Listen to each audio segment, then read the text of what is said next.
ونتوكل عليه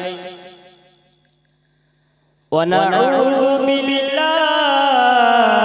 من شرور সাল্লাল্লাহু আলাইহি ওয়াসাল্লাম একদিন সাহাবাগণকে নিয়ে বাবা একটা কবরস্থান দিয়ে হেঁটে যায় আমার আপনার নবী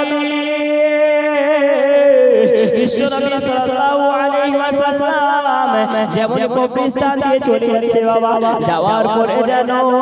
সামনে যেন একটা কবর দেখতে পারেন বাবা যেমন ওই কবরটা দেখতে পেলেন গো আমার আপনার নবী বিশ্বনবী সাল্লাল্লাহু আলাইহি ওয়াসাল্লাম ওই কবরকে দেখে যেন মুচকি মেরে হেসেছিলেন জোরে বলুন সুবহানাল্লাহ। তারপরে বাবাজি বন্ধুগণ আবার একটু এগিয়ে গেলেন আবার একটু এগিয়ে যাওয়ার পরে সামনে যেন আবার একটা কবর পেলেন যেমনই ওই কবরের উপরে নজর পড়লো আমার আপনার নবী বিশ্বনবী সাল্লাল্লাহু আলাইহি ওয়াসাল্লাম যেন ওই কবরকে দেখে যেন আবার মুচকি মেরে হেসেছিলেন বেরাদার। কিন্তু বাবাজি বন্ধুগণ যেমনই বাবা তৃতীয় নম্বর কবরের উপরে নজর পড়লো আমার আপনার নবী ডুগরে ডুগরে কান্না করতেছে বিশ্বনবী সাল্লাল্লাহু আলাইহি ওয়াসাল্লাম যেন অনেক কান্না করতেছে সাহাবীগণ যেন বলতেছে ইয়া রাসূলুল্লাহ ইয়া হাবিবাল্লাহ নবী গো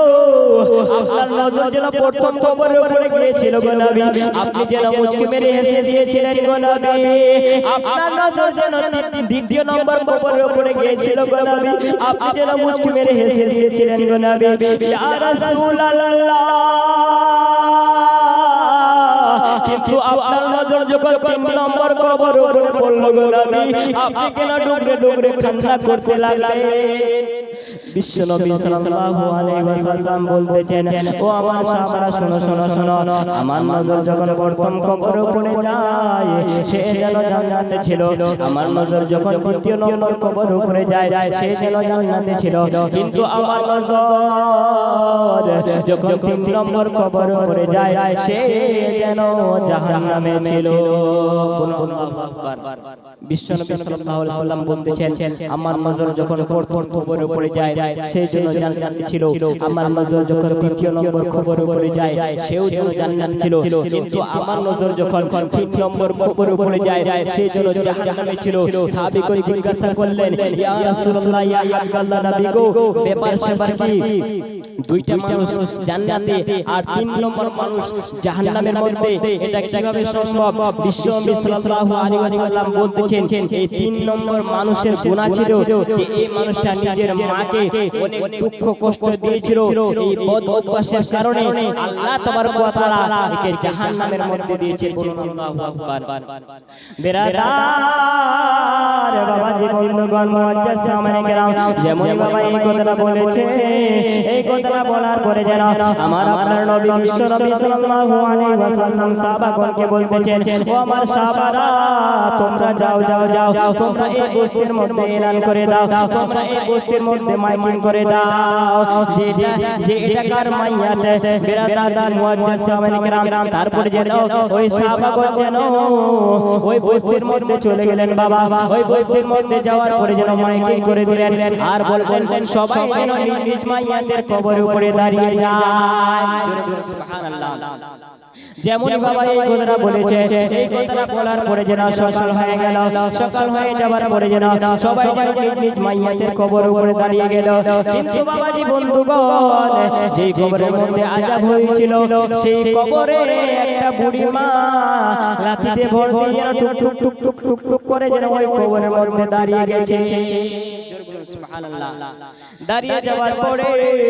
আমার আপনার নবী বিশ্বনবী সাল্লাল্লাহু আলাইহি ওয়াসাল্লাম বলতেছেন ওগো মা বলো বলো বলো গো মা এই যে কবরের মধ্যে শুয়ে আছে এই আপনার কি হয়? ওই বুড়ি তখন বলতেছে এই যে কবরের মধ্যে শুয়ে আছে এ হলো আমার ছেলে। বেরাদার যেমন এই কথাটা বললো এই কথাটা বলার পরে বিশ্বনবী জনাবে মুহাম্মদ রাসূলুল্লাহ সাল্লাল্লাহু আলাইহি ওয়াসাল্লাম বলতেছেন ওগো মা আপনি কি জানেন এই কবরে বিশ্বের ভয়ঙ্কর আযাব হইতেছে? ওই বুড়িমা বলতেছে আল্লাহ তাবারক ওয়া তাআলা আমার বদদুয়া কবুল করেছেন আল্লাহু আকবার। তারপরে বিশ্বনবী সাল্লাল্লাহু আলাইহি ওয়াসাল্লাম জানতে চাইছিলেন যে মা আপনি আল্লাহ আল্লাহর দরবারে কি বদদুয়া চেয়েছিলেন তারপরে বুড়িমা বলতেছে ইয়া রাসূলুল্লাহ ইয়া হাবিবাল্লাহ নবী গো আমি আল্লাহর দরবারে বদদুয়া চেয়েছিলাম যে আল্লাহ মাবুদ মাওলা গো আমার সন্তান যেন কোনোদিন জান্নাতের চৌকাঠে জায়গা না পায়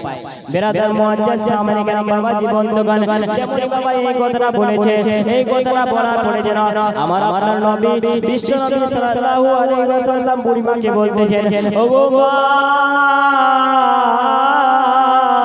আপনি কি জানেন কবরের আযাব ভীষণ ভয়ঙ্কর হয় গো মা আপনি দয়া করে আপনার সন্তানকে maaf করে দিন যেমন বাবা এই কথাটা বলেছে ওই বুড়ি মা যেন ডুগরে ডুগরে কান্না করে ওই বুড়ি মা যেন অঝর নয়নে কান্দে আর বলতেছে ইয়া রাসূলুল্লাহ ইয়া হাবিবাল্লাহ নবী গো আমার ছেলে যখন দুনিয়ার মধ্যে জীবিত ছিল গো নবী আমার ছেলে যখন দুনিয়ার মধ্যে জীবিত ছিল গো নবী আমার ছেলে নিজের বউয়ের কথা শুনতো গো নবী নিজের বউয়ের কথা শুনে গো নবী আমাকে আমার বুকের মধ্যে লাথি মেরে আমাকে যেন ঘর থেকে বাইর করে দিয়েছিল সেই জন্য আমি আল্লাহর দরবারে বদদুয়া চেয়েছিলাম গো নবী যেন আমার ছেলে কোনোদিন জান্নাতের চৌকাঠে জায়গা না পায় জোরে বলুন সুবহানাল্লাহ বেরদার তাহলে বলুন মা আল্লাহর দরবারে বদদুয়া করেছেন ওই দোয়া আল্লাহর দরবারে কবুল হয়ে গেছে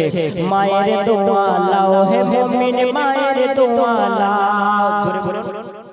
আরেকটু জোরে বলুন সুবহানাল্লাহ বিপদে পড়বে না তুমি যখন যেথায় যাও পড়বে বিপদ পড়বে মায়ের দোয়া যদি সাথে থাকে বিপদ পড়বে কখনো বিপদ আসতে পারে না বেরাদার কবি বলতেছেন বিপদে পড়বে না তুমি যখন যেথায় যাও মায়ের দোয়া লাও হে মুমিন মায়ের দোয়া লাও মায়ের দোয়া লাও হে মুমিন মায়ের দোয়া লাও আমার নবী করেন ঘোষণা মায়ের দোয়া ব্যথা যায় না সন্তানেরই করবে দোয়া মাকে বলে না মায়ের দোয়া লাও হে মুমিন মায়ের দোয়া লাও বিপদে পড়বে না তুমি যখন যেথায় যাও মায়ের দোয়া লাও হে মুমিন মায়ের দোয়া লাও আবার যেন বিশ্ব নবী সাল্লাল্লাহু আলাইহি ওয়াসাল্লাম বলতেছেন ওগো মা আপনি আমার ছেলেকে maaf করে দেন গো মা কিন্তু বুড়ি মা বলতেছে না না না আমি আমার সন্তানকে maaf করতে পারবো না কেননা আমার সন্তান আমার কলিজার মধ্যে দুঃখ দিয়েছে আমার সন্তান আমার কলিজার মধ্যে লাথি মেরেছে আমি আমার সন্তানকে maaf করতে পারবো না আবার যেন বিশ্ব নবী সাল্লাল্লাহু আলাইহি ওয়াসাল্লাম বলতেছেন ওগো মা কবরে আসা ভীষণ ভয়ঙ্কর হয় গো মা আপনি দয়া করে আপনার ছেলেকে maaf করে দেন কিন্তু বুড়ি মা আবার ওই কথাই বলতেছেন যেমন বাবা এই কথাটা বলেছে এই কথাটা বলার পরে আমার আপনার নবী বিশ্ব নবী সাল্লাল্লাহু আলাইহি ওয়াসাল্লাম যেন ওই বুড়ি মাকে বলতেছে ওগো মা আপনি দয়া করে চোখ দুটি বন্ধ করুন গো মা যেমনি বাবা ওই বুড়ি মা চোখ দুটো বন্ধ করেছে দেখে যে তার ছেলের কবরে যেন দাও দাও করে আগুন জ্বলতেছে আচ্ছা বলুন তো বাবা একটা মায়ের সামনে যদি একটা ছেলের কষ্ট হয় তার মা সহ্য করতে পারবে বাবা কখনো পারবে না তার মা যেমনই বাপ দেখলেন যে আমার ছেলের কবরে দাও দাও করে আগুন জ্বলতেছে তার মা যেন সঙ্গে সঙ্গে অজ্ঞান হয়ে গেলেন বেরাদার মুআজ্জাজ সামনে কেরাম যেমনই বাবা অজ্ঞান হয়ে গেলেন আমার আপনার নবী বিশ্ব নবী সাল্লাল্লাহু আলাইহি ওয়াসাল্লাম সাহাবাগণকে ডেকে বললেন ও আমার সাহাবারা তোমরা যাও যাও যাও তোমরা এক গ্লাস জল নিয়ে আসো সাহাবাগণ যেন এক গ্লাস জল নিয়ে আসলেন জল নিয়ে আসার পরে আমার আপনার নবী বিশ্ব নবী সাল্লাল্লাহু আলাইহি ওয়াসাল্লাম ওই বুড়ি মার চোখে যেন ছিটিয়ে দিলেন বাবা যেমন ছিটিয়ে দিলেন ওই বুড়ি মার যেন হুঁশ জ্ঞান ফিরে আসলেন বাবা যেমন হুঁশ জ্ঞান ফিরে আসলেন ওই বুড়ি মা আল্লাহর দরবারে দোয়া তুলে দোয়া চাইতেছে ওগো আমার আল্লাহ মাবুদ মাওলা গো আমার সন্তান আমার কলিজার মধ্যে দুঃখ দিয়েছে গো আল্লাহ আমার সন্তান আমার কলিজার মধ্যে কষ্ট দিয়েছে গো আল্লাহ কিন্তু আমি মা দুহাত তুলে আপনার দরবারে দোয়া চাইছি গো আল্লাহ আপনি দয়া করে আমার সন্তানকে তুমি maaf করে দাও যেমন বাবা এই কথাটা বলেছে এই কথাটা বলার পরে সঙ্গে সঙ্গে মায়ের দোয়া আল্লাহর দরবারে কবুল হয়ে গেছে জোরে বলুন সুবহানাল্লাহ সুবহানাল্লাহ বলুন ইয়া রাসূলুল্লাহ